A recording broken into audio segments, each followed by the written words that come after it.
हाल ही में डब्ल्यूपीएल में शतक लगाने वाली पहली खिलाड़ी कौन बनी है?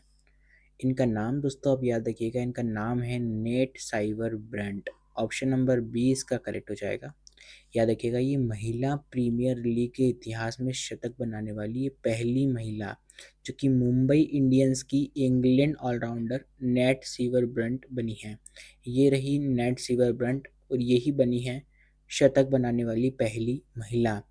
बात करते हैं, उन्होंने हाल ही में रॉयल चैलेंजर्स बेंगलोर के खिलाफ 57 गेंदों में 100 रन बनाए हैं, जिसमें कि उन्होंने 16 चौके 4 मारे हैं और एक 6 मारा है।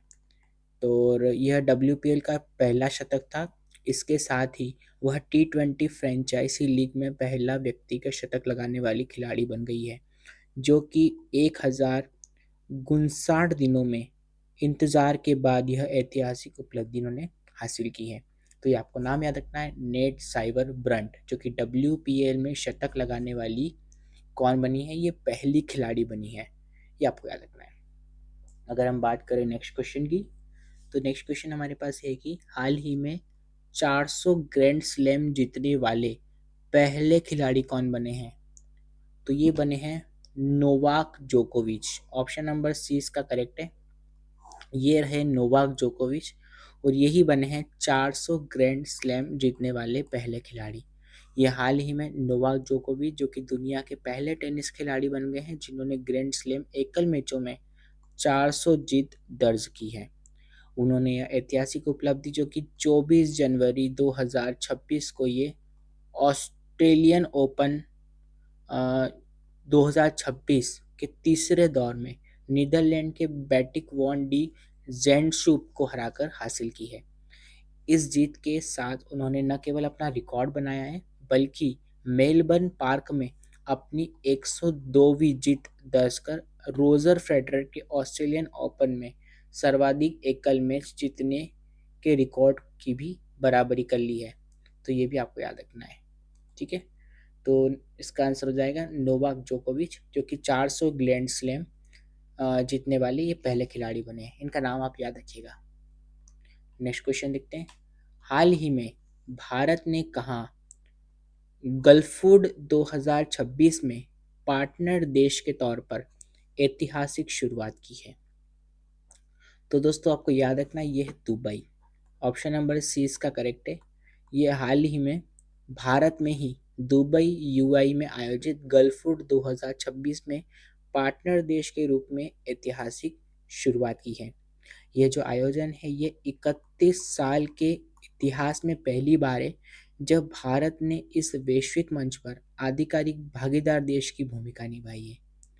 तो ये कृषि और प्रसंस्कृत खाद्य उत्पाद निर्यात विकास प्राधिकरण के नेतृत्व में भारत ने इस प्रदर्शनी में 600 से अधिक 600 से अधिक कंपनियों के साथ अपनी अब तक की सबसे बड़ी भागीदारी दर्ज की है, जिसमें बासमती चावल, बाजरा और अन्य प्रसंस्कृत खाद्य उत्पादों का प्रदर्शन किया गया है।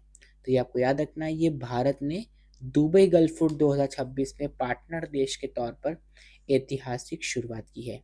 ये आपको याद रखना है। नेक्स्ट क्वेश्चन देखते हैं। हाल ही में नेक्स्ट क्वेश्चन है, हाल ही में यूरोप इम्पोर्टेंट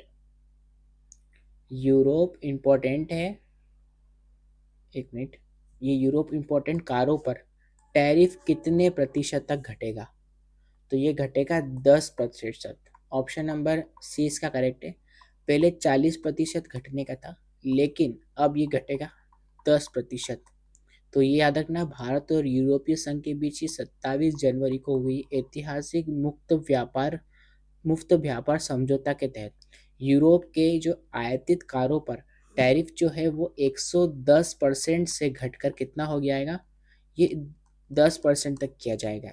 इस समझौते के अनुसार जो कि 15,000 यूरो लगभग की 16.31 लाख रुपए से अधिक कीमत वाली जो कारें होंगी उन पर लगने वाला शुल्क जो कि शुरुआती चरण में 40% तक घटेगा और अगले 5 से 10 वर्षों में यह धीरे धीरे 10% तक स्तर पर आ जाएगा। यह रियासत यह रियायत जो कि सालाना 2.5 लाख वाहनों के कोटे तक सीमित होगी।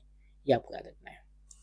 नेक्स्ट क्वेश्चन देखते हैं, हाल ही में दुनिया का सबसे बड़ा compressed air energy storage plant किस देश में शुरू किया गया है?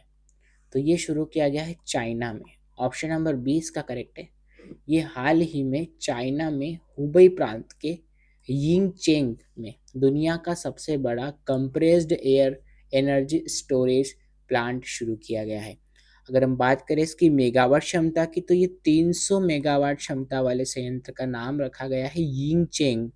यिंगचेंग रखा गया है, ये आपको याद रखना है, यिंगचेंग। 300 megawatt compressed air energy storage pilot project, ये नाम रखा गया है। इस प्लांट कम मांग के समय हवा को संकुचित कर उसे विशाल भूमिगत गुफाओं में जमा करता है और बिजली की अधिक आवश्यकता होने पर उस हवा का उपयोग बिजली पैदा करने के लिए करता है। और ये तकनीकी नवीनीकरण ऊर्जा जैसे कि सौर ऊर्जा, पवन ऊर्जा, इसके उतार चढ़ाव को संतुलित करने में गेम चेंजर मानी जा रही है। नेक्स्ट क्वेश्चन देखते हैं। नेक्स्ट क्वेश्चन हमारे पास है कि हाल ही में भारतीय नौसेना का पहला प्रशिक्षण स्क्वाड्रन चल रही प्रशिक्षण तैनाती के तहत किस देश के पोर्ट में पहुंचा है? तो ये पहुंचा है दोस्तों, याद रखिएगा, ऑप्शन नंबर इसका सी करेक्ट हो जाएगा, थाईलैंड। ऑप्शन नंबर सी इसका करेक्ट है। ये भारतीय नौसेना का ये पहला प्रशिक्षण स्क्वाड्रन है जिसमें आईएनएस आईएनएस तीर, आईएनएस सुजाता, आईसीजीएस सारथी शामिल हैं। अपनी लंबी दूरी की प्रशिक्षण तैनाती के तहत हाल ही में थाईलैंड के सट्टा हिप, ये आपको याद रखना है, सट्टा हिप, ये बंदरगाह का नाम है, यहाँ पर पहुंचा है। इस यात्रा का मुख्य उद्देश्य दक्षिण पूर्व एशियाई देशों के साथ समुद्री सहयोग को मजबूत करना और प्रशिक्षु अधिकारियों को अंतर्राष्ट्रीय नौसैनिक संचालन का अनुभव देना है। इस दौरान भारतीय बेड़े ने थाईलैंड की रॉयल नेवी के साथ पेशेवर बातचीत की और क्रॉस डेक दौरे में हिस्सा लिया। ये आपको याद रखना है। नेक्स्ट क्वेश्चन देखते हैं, हाल ही में वाइली रिसर्च हीरोज पुरस्कार जीतने वाले ये पहले भारतीय कौन बन गए हैं? तो इनका नाम दोस्तों आपको याद रखना है, इनका नाम आपको याद रखना है डॉक्टर कुमार जनेजा, डॉक्टर रमेश कुमार जनेजा, जो कि ऑप्शन नंबर 20 का करेक्ट हो जाएगा। ये रहे रमेश कुमार जनेजा। इन्हें वाइली रिसर्च हीरोज पुरस्कार जीतने वाले ये पहले भारतीय बने हैं। उन्हें यह सम्मान मुख्य रूप से ये केमिस्ट्री में दिया गया है। केमिस्ट्री में नैनो मटेरियल्स के क्षेत्र में इन्हें ये दिया गया है। ये उनके महत्वपूर्ण योगदान और वैश्विक शोध मानकों को आगे बढ़ाने के लिए दिया गया है। ये वाइली द्वारा यह पुरस्कार उन वैज्ञानिकों को दिया जाता है जिनके शोध कार्यों ने विज्ञान के क्षेत्र में नई दिशा प्रदान की है। तो ये केमिस्ट्री के क्षेत्र में दिया गया है, ये आपको याद रखना है। और ये नैनो पार्टिकल्स के क्षेत्र में उनके महत्वपूर्ण योगदान के वैश्विक शोध मानकों को आगे बढ़ाने के लिए दिया गया है। इनका नाम आपको याद रखना है, डॉक्टर रमेश कुमार जनेजा। हीरोज पुरस्कार जीतने वाले ये पहले भारतीय बन गए हैं। नेक्स्ट क्वेश्चन देखते हैं, हाल ही में किस राज्य सरकार ने हर जिले के देसी पकवानों को लोकप्रिय बनाने के लिए एक जिला एक व्यंजन योजना शुरू की है? तो ये की है उत्तर प्रदेश। ऑप्शन नंबर 20 का करेक्ट है। ये उत्तर प्रदेश सरकार ने हाल ही में एक जिला एक उत्पाद यानी कि ODOPA वो योजना है कि सफलता के बाद एक नया योजना शुरू की, उसका नाम है एक जनपद और एक व्यंजन। ये जो योजना शुरू की है, इस योजना का आधिकारिक शुभारंभ जो कि 24 जनवरी 2026 को उत्तर प्रदेश दिवस के अवसर पर लखनऊ में केंद्रीय मंत्री अमित शाह और मुख्यमंत्री योगी आदित्यनाथ द्वारा किया गया है। इसका मुख्य उद्देश्य राज्य के जो 75 जिलों के जो पारंपरिक देसी पकवान हैं जैसे कि आगरा का पेठा, मथुरा का पेड़ा, लखनऊ का मलाई मक्खन को वैश्विक स्तर पर पहचान दिलाना है और उनकी बेहतर ब्रांडिंग करना है। ये स्थानीय खाद्य उद्यमों को बढ़ावा देना है। तो आपको याद रखना है, इसका आंसर हो जाएगा उत्तर प्रदेश। नेक्स्ट क्वेश्चन देखते हैं, हाल ही में इंडोनेशिया के किस मुख्य द्वीप पर एक बड़ा भूस्खलन हुआ है? तो ये आपको याद रखना है, इसका आंसर है सुमात्रा। ऑप्शन नंबर 20 का करेक्ट है।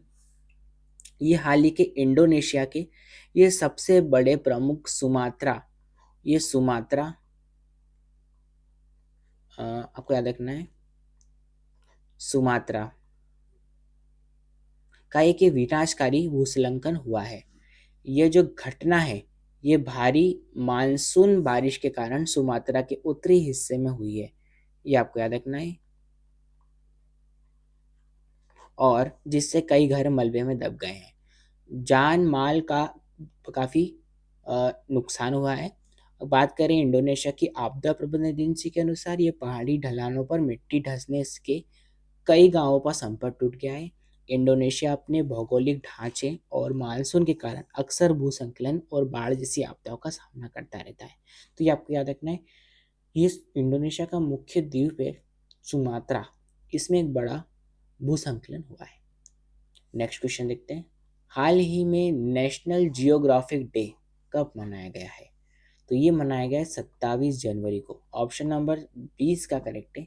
ये हाल ही में 27 जनवरी को दुनिया भर में नेशनल जियोग्राफिक डे मनाया गया है, और यह दिन प्रतिवर्ष नेशनल जियोग्राफिक सोसाइटी के स्थापना दिवस और विज्ञान अन्वेषण तथा संरक्षण के क्षेत्र में उसके योगदान का सम्मान देने के लिए मनाया जाता है। और ये 27 जनवरी 1888 को स्थापित यह संस्था 130 से अधिक वर्षों से दुनिया भर के भूगोल, इतिहास और संस्कृति के बारे में जागरूकता फैलाने का काम कर रही है। तो ये नेशनल जियोग्राफिक डे मनाया जाता है 27 जनवरी को, ये आपको याद रखना है।